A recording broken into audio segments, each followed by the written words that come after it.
Dari sekian buku yang diterbitkan oleh penerbit Globalindo, buku yang ditulis oleh Bruce Hood dengan judul Super Sense adalah salah satu atau mungkin satu-satunya buku terjemahan yang saya suka dari penerbit ini. Terjemahannya oke, tata letaknya juga lebih rapi dibanding buku lainnya yang pernah mereka terbitkan, dan yang tidak kalah penting, isinya menawarkan pembahasan seputar hal-hal yang belum pernah saya temukan sebelumnya.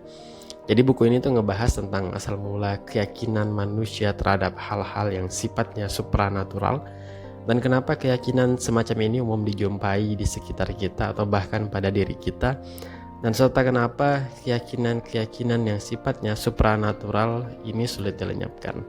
Nah, ini dia ngebahas tentang 3 hal itu. Sebenarnya sih tema kayak gini nggak baru-baru amat lah ya, karena ada banyak buku yang membahas tentang hal ini. Hanya saja kalau buku-buku lain itu ngebahasnya kebanyakan dari sisi sejarah, sosiologi, dan hingga sains murni ya, biologi, astronomi, fisika gitu. Tapi kalau di buku ini pembahasannya lebih banyak menggunakan perspektif psikologi. Oke, tentang apa sih isinya? Pertama, Bruce Hood bilang bahwa manusia cenderung untuk mempercayai hal-hal yang berbau gaib atau supranatural. Nah, kecenderungan yang ada pada manusia inilah yang ia istilahkan dengan super sense.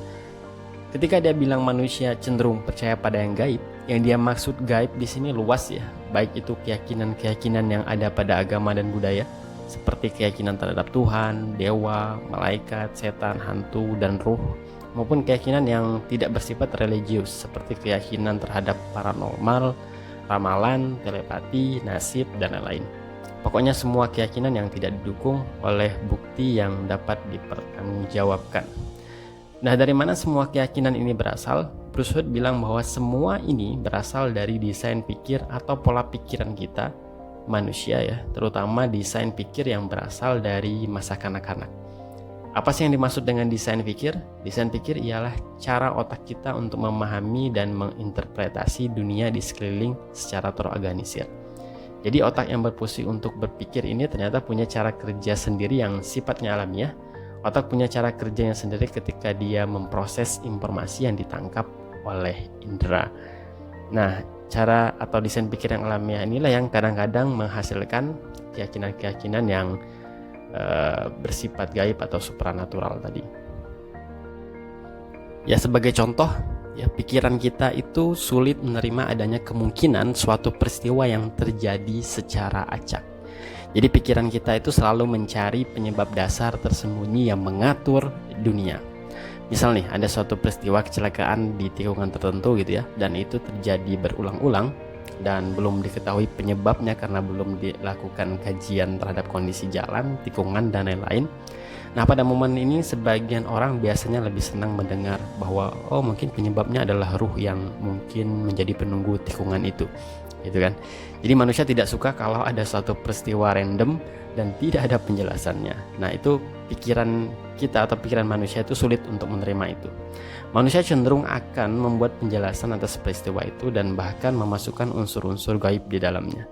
Jangankan yang belum ada penjelasannya ya, yang sudah ada penjelasannya secara ilmiah saja kadang masih sulit diterima oleh sebagian besar manusia, dan mereka akan tetap kembali pada penjelasan yang tidak dapat dipertanggungjawabkan dalam istilah Bruce Hood tadi. Nah, itu tadi salah satu contohnya.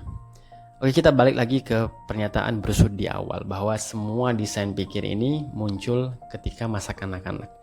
Nah, entah kalian mengalaminya atau tidak, tapi sejauh pengalaman saya sebagai anak-anak dan pengamatan saya terhadap anak-anak, apa yang dijelaskan Bruce Hood nanti ada benarnya.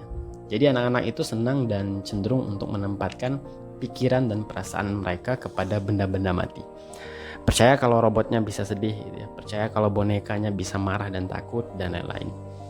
Hal semacam ini disebut dengan animisme. Dan desain pikir semacam ini bagi Bruce Hood juga mirip dengan gagasan di banyak agama dan keyakinan supranatural lainnya, bahwa ada ruh dan hal yang tak kasat mata di balik realitas kehidupan kita yang nyata ini. Lalu bagaimana animisme dalam diri manusia ini muncul? Ia muncul dari apa yang oleh hasil risetnya Piaget, tokoh psikologi kognitif, sebagai yang ia istilahkan sebagai egosentrisme. Jadi saat kanak-kanak dulu, karakteristik berpikir anak itu egosentrisme. Mereka menilai segala sesuatu dari perspektifnya sendiri. Nah, pada titik inilah ketika ia merasa bahwa dirinya memiliki pikiran dan perasaan, maka objek lain di luar dirinya pasti memiliki pikiran dan perasaan sebagaimana dirinya.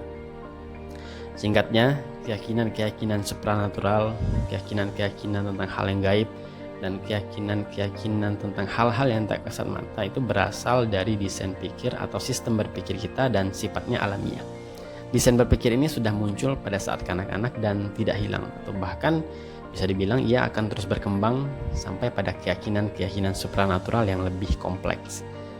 Nah, nanti kalau kalian baca buku ini ada beberapa desain pikir alamiah yang lain yang ada dalam diri kita, dan itulah yang akan membawa kita pada keyakinan-keyakinan supranatural.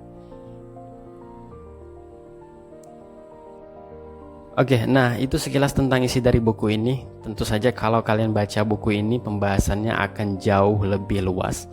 Dan bagi saya pribadi buku ini tuh super seru.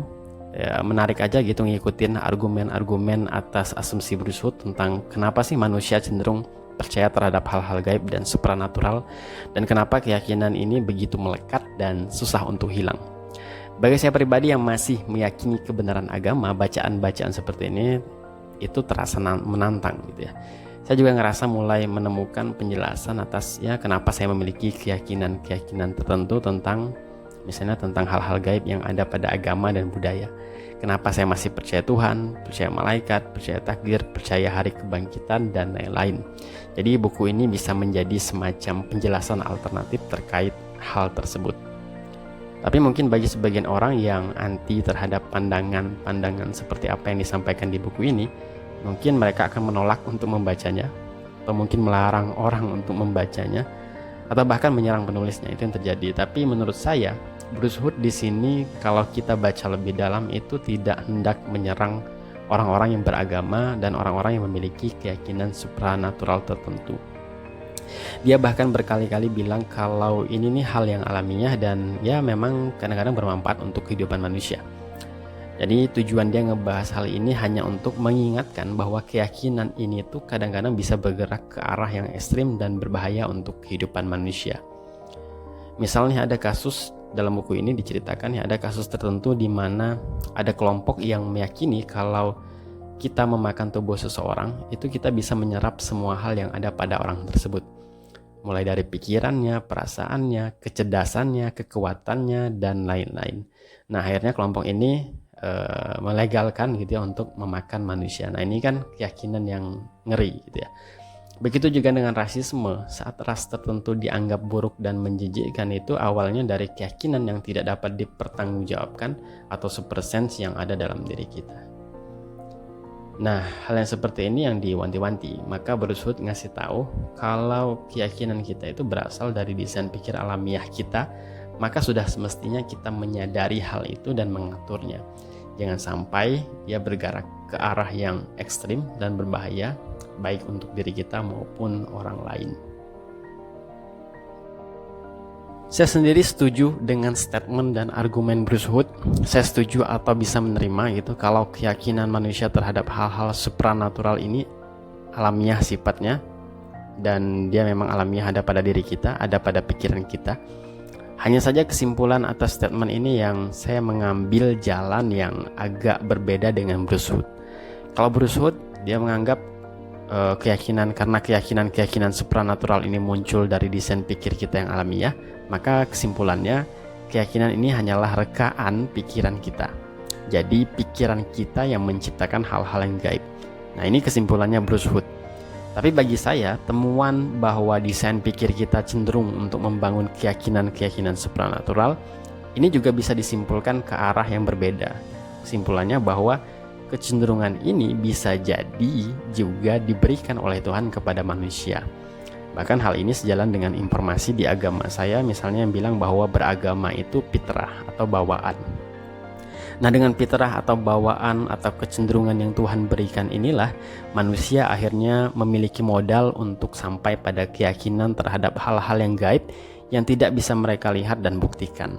Jadi kalau Bruce Hood bilang fitrah ini bukti bahwa hal-hal yang gaib hanyalah produk pikiran kita sehingga ia sejatinya tidak ada, tapi bagi saya Fitrah ini bukti kalau hal-hal yang gaib dan supranatural itu sejatinya ada, dan Tuhan menanamkan kecenderungan ini kepada manusia agar mereka dapat mempercayai keberadaan yang gaib tersebut. Ya, boleh setuju, boleh tidak. Nah, itu saja bahasan tentang buku ini. Sampai jumpa lagi di ngomongin buku selanjutnya, dan terima kasih.